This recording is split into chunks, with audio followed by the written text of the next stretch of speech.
All right, we're going to be covering bassoon setup and the double crow on the bassoon reed. So first things first, we're going to be on the ground. That way it just kind of minimizes, any stuff that could go wrong because you're just closer to the ground, gravity and all that. So right here we have our shot glass, again, courtesy to Lauren. We got our water in it. We're gonna go ahead and open up our bassoon reed, take it out of the capsule. We're gonna let it set in there and soak while we're setting up the instrument. So I'm gonna set this off to the side to leave plenty of room. So over here to the side, we are going to have our bassoon. So right here we have the case. First things first, you want to make sure that on most models, the handle needs to be on the bottom part of the case, so that way you don't open it up and make a really expensive mistake. So on either side, we're going to have these two latches. You're going to pop those open. And we have this one right here in the middle. And voila. I'm going to try, I hope this isn't bad, just to get a little bit better view. All right, I'm gonna set this over here to the side. So the very first thing we're gonna grab is the boot joint. All right, so right here we have the pancake key. We wanna make sure that that is facing towards us during the setup process. We're gonna rest the very bottom of the boot joint on the ground, and we're going to be grabbing strictly the body of the instrument. We want to really, especially on bassoon, we want to make sure we're not messing with any rods, not putting any pressure on keys and stuff like that, because as I remember from class, every little small thing is really expensive to get repaired. All right, so the very next thing we're going to grab will be our wing joint.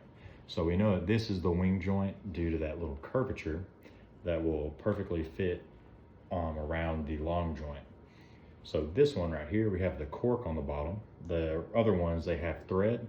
So if this is tight, you can use cork grease on that to just make everything easier, and potentially, hopefully, the goal would be not to break anything. You do not want to use the cork grease on the threads though.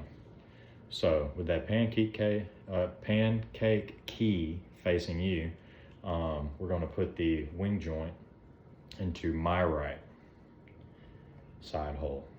Now with that, again, making sure not to mess with any rods, any unnecessary keys or anything, we're just gonna slowly, gently. For this one, I like to switch hands. Again, firmly grasping right here. And I like to get that hand right there in the inside of that wing joint, because you got a little bit of better leverage. Alrighty, and now it's really hard to see on the phone, but there is two little marks right here that you want to line up. That's how you know that the wing joint is in the correct orientation for whenever you put the long joint in. So we'll just slowly, gently twist, and right there that's lined up. So that's the first real step of the setup process. So now we're going to come over here and grab our long joint, and we're going to find the ballerina slippers. So if you see those two little keys right there, they'll always be facing down, like they're on point. Then we're going to grab up here where there is nothing to break, and we're just going to, first off, make sure that key's out front. We're going to slowly twist until it's flush with the boot joint. And then we're going to attach the body lock right here. So that will simply just pull up a little bit, twist over, and it'll insert right there into the wing joint. So now it's locked together. Anytime that you're carrying the instrument, you always want to make sure you got a firm grasp on the boot joint, because if you're holding anywhere else, it has potential to fall off. And again, it's a lot of money down the drain. All right, so as of right now, you can tell my camera angle is not really the best.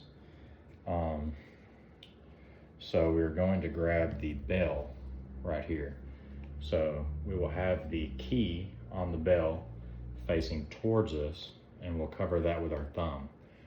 Whenever we are attaching this, making sure again, that you have solid grip on the actual body of the instrument. Stay away from the rods.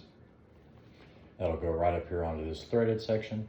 And again, just slowly, gently twist. It's better to take your time than go into debt. You'll get that right there lined up. And again, hopefully this isn't bad, just for the video's sake. We have the body lock and everything on.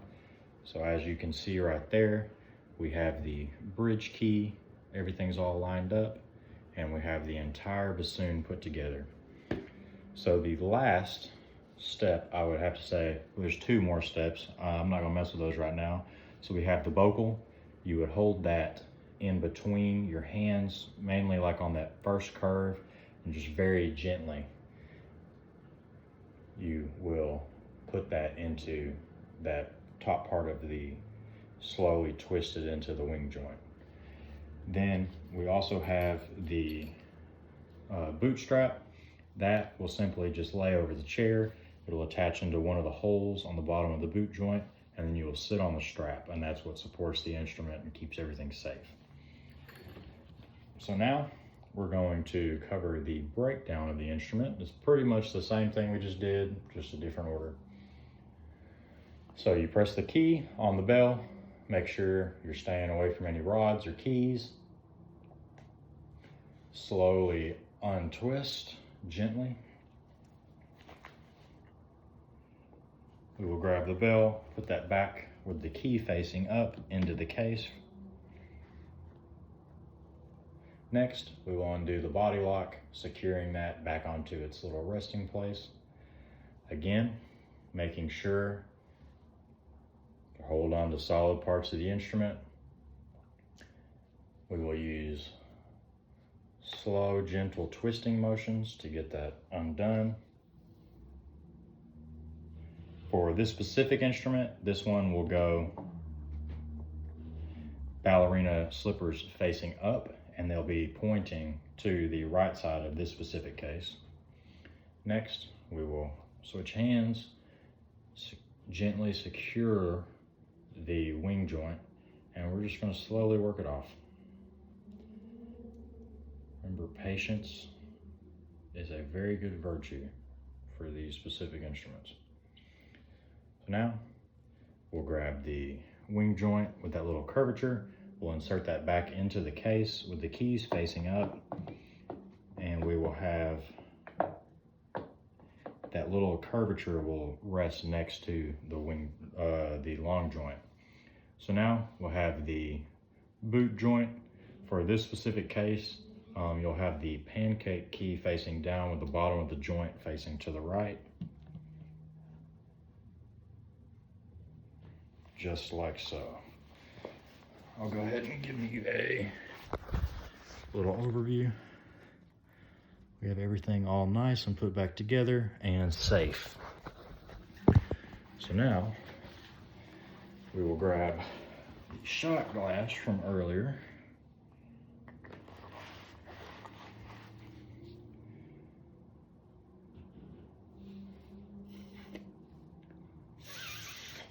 All right, we have it all blown out. Got the back blown out.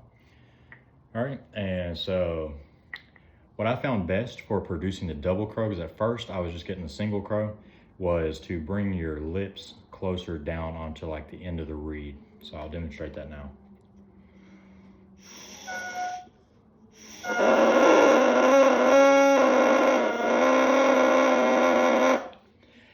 That sounds god awful to me, so I hope I did that right.